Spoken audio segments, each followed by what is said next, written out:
Coach, probably a nice way to go into the Christmas holiday.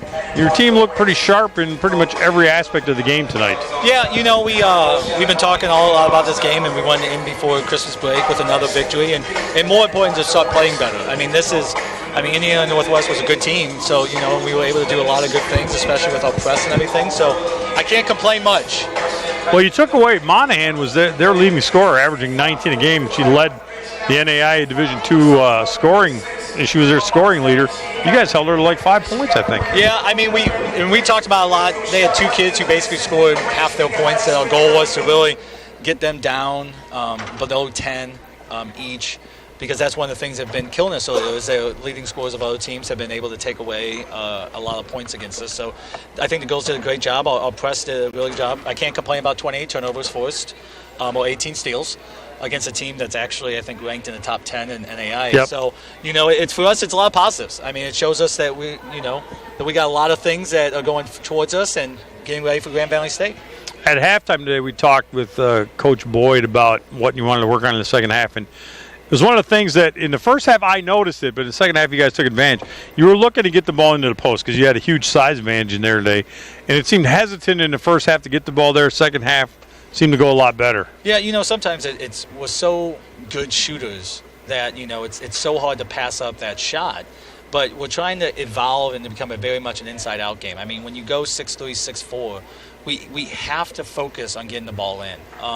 And the second half, they did a great job of that. Shelby and Clarissa both had times that they got open looks and great time around the basket. And it opened up to a lot of kickouts, led to a lot of threes. So it's slowly but surely with the team we have, they are growing every game and getting better, and that's all you can ask. Another thing I noticed, 24 assists. That they were very unselfish. Moved the basketball really well today. And you guys handled their press a little bit. They didn't really go wall-to-wall on you, but you did move the ball coming across the mid-court line. Yeah, I think it's the one luxury of being a pressing team. Presses don't phase us because we press all the time in practice. But, we talk about and been stressing that extra pass now all year. And I think even going back to the Indy game, and that our assist-to-turnover ratio has been over 1 almost every single game. And that's what we can do. When we have great shooters, we need to give them the ball in the right spots and not just put the ball on the ground all the time. So, yeah, I will never complain about 24 and 14. No. Either. I'm not going to complain much of anything. No, and one of the things I've noticed, early in the season, Shelby and Clarissa both seem to have trouble catching the ball in the post. What do you do to work on that? Because they've gotten so much better at that. It's a lot of practice on a lot of conversation, but also I think for them it's a lot slowing it down. Okay. They work so hard in the post, and they're continuing the battle to get to good position, and the ball's in the air, and they want to, I got to go score, instead of catching it first and then making a move. And we just keep talking about it. And, they're 2 great hard workers, and they'll just keep working to try to get better. And I think Shelby and Krista both took it as a challenge that their shooting percentage wasn't good. Okay. And so they keep battling. And, last time I talked to Shelby, and she was shooting at the time, I think, less than 30%. She was challenging herself to not miss those short ones anymore.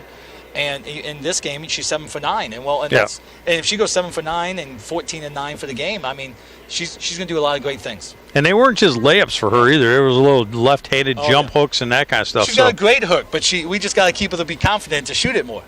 Very good. Well, I noticed one of the changes here. Lewis, to me, is kind of one of the standards in our pod that you compare yourself against. And I watched that game the other day because it was too snowy and I didn't make it down there. But you played really 3 good quarters against them, and it's just the third quarter where everything went cold. Yeah, we stopped doing some of the little things that people don't think about when it comes to getting the open shots that we got, and they went on the run, which all great teams do. But, we forced a lot of turnovers in them, and we got a lot of extra possessions, and we shot 9 for 19 from 3 in the first half. So, we're getting there. We're almost to the point now of being the team we all knew we could be. So now we're going to take it in the second half of the year, and Grand Valley is going to be a great test, top 25 team again, and then we go down to Drury for another top 10 team. So, we got to get ourselves ready for it.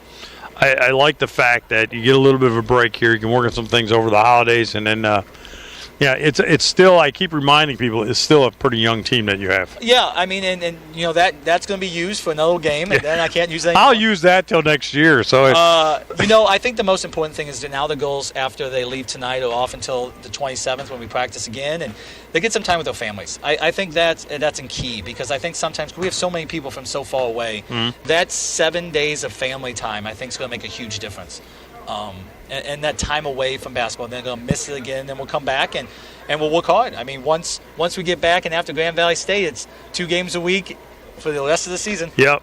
Well, if people are going home with families, are Georgie and Carolina going home? Because they've got the distance to travel. Carolina's actually visiting some people she lived with when she was a foreign exchange student in Vegas, and Georgie's meeting a family in California. Okay, very good. So you don't have to go too far away from. Nope. So, well, Coach, a good win tonight. I look forward to the Grand Valley State game.